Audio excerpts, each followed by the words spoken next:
One Piece chapter 1072 is out, and man, the reveal in this chapter almost had me go mad. But speaking of mads, this chapter starts off with Dr. Vegapunk still trying to hide and run from Bonnie, but Bonnie turns into a childlike form and pretends to be hurt in order to get him to lower his guard and come out, which he does, and then she proceeds to literally beat the age out of this man, had him looking at his golden years, literally.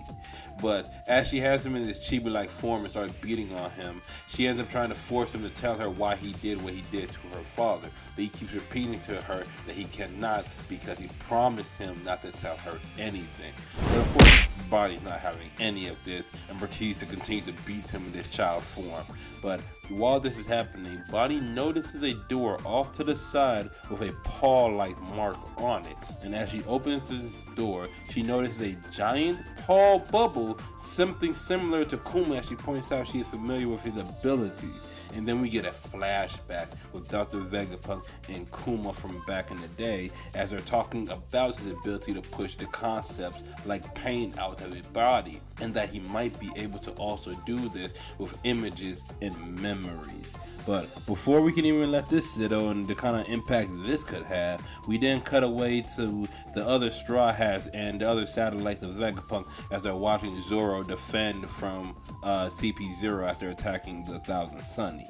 And during this, we notice that the Seraphim also got in during the drop in the barrier, and now they're backing up CP0. So, of course, some of the satellites, Lilith, and some of the Straw Hats, Sanji and Frankie, all just run to try to help out Zoro. And while Zoro and Brook are trying to defend the Sunny, Zoro is fighting off Kakuya, the giant giraffe version, giving out these different ridiculous attacks, giving him flashbacks of Wano that look like they're actually pissing him off even more.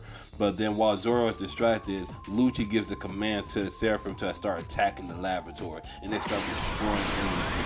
But while this is happening, while all this commotion and confusion is going on, Kaku gets bit in his neck and then starts slumping over. And we find out that Stussy from CP0 did this, and that she is a clone made from mads of a former Rocks pirate, full name Buckingham Stussy.